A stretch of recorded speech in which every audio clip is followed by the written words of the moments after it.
subnet. Now we are going to create one web server as well as app server with the Windows. Just follow my steps to create those servers.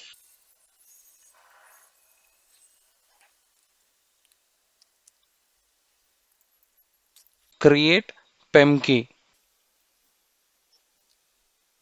Edit network setting. Choose your VPC. Choose public subnet only. Enable the public IP. In security group, you need to allow RDP. Let's create our app server.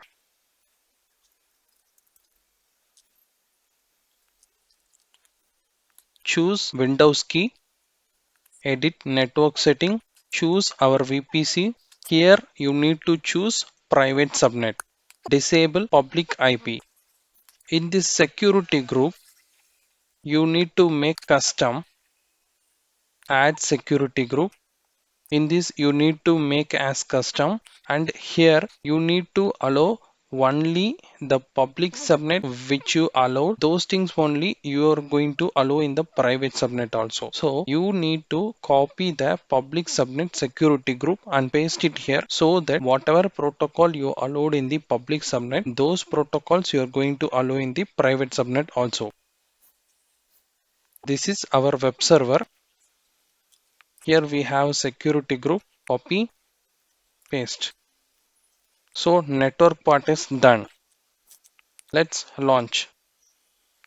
We have successfully created our web server as well as our app server. Let's wait for up and running both servers. Now our web server got up and running. Let's connect.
Administrator, it is the username, and password will be get password.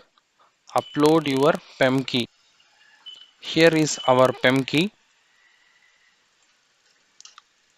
Decrypt. This is the password.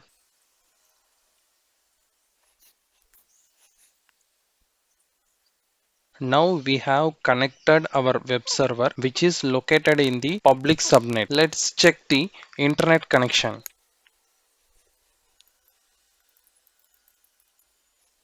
It able to communicate with the internet. Let's connect our private subnet within this system itself. Go to RDP.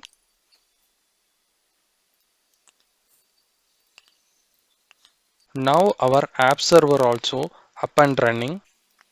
Use the private IP. Connect.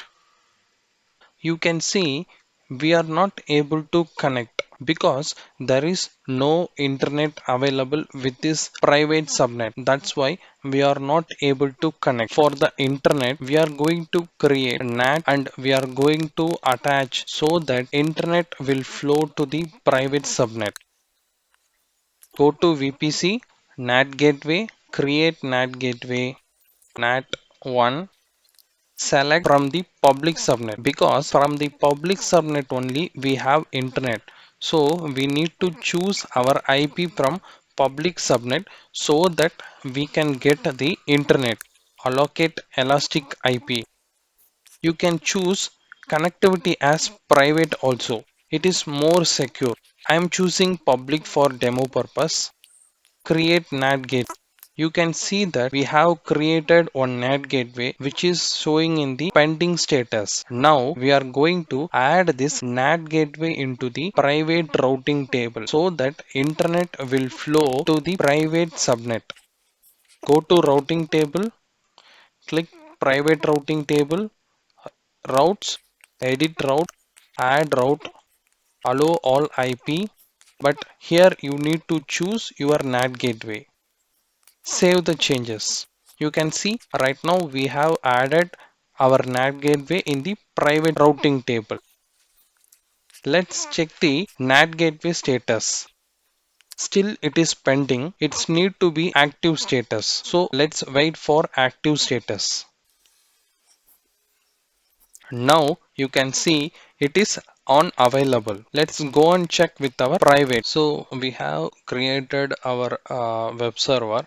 So in this we are going to log in our app server. So need to copy our private machine IP. We don't have public IP. Copy our private machine IP and paste. Let's connect. Looks like I'm not able to connect. It's saying that it is not enabled, remote access not enabled or turned off, or network is or computer is not available. So we can see that our server is already available. So maybe the problem with the security group. Let me check the security group. Go to the security group. In our private subnet security group we can see that we have only allowed our public subnet security group. Here I forgot to add the RDP, so let's add RDP once again and check. Okay, we are not, we can able to connect with the private subnet. So we need to paste our password. So connect RDP. This is my PEM key, same PEM key I have used it.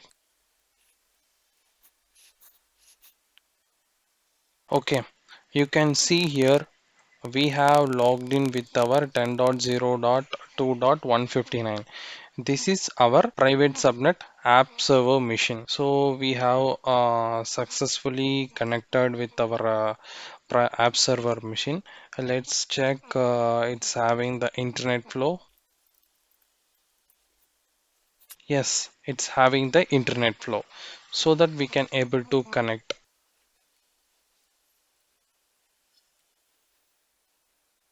We have disconnected our app server. You can see we are in the public server. So let's clean up our environment. So for that, you need to go elastic IP. In that, release elastic IP. Cannot release, it's saying associated. So we need to go NAT gateway, delete NAT gateway. So it's getting delete.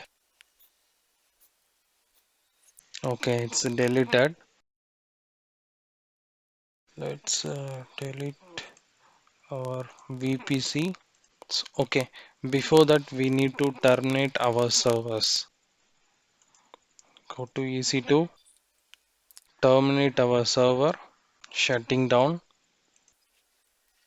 Now we can able to clean up. It will delete all. So it's successfully deleted. Let's go and check NAT. We have NAT that also deleted. Okay, release elastic IP, release. Okay, perfect.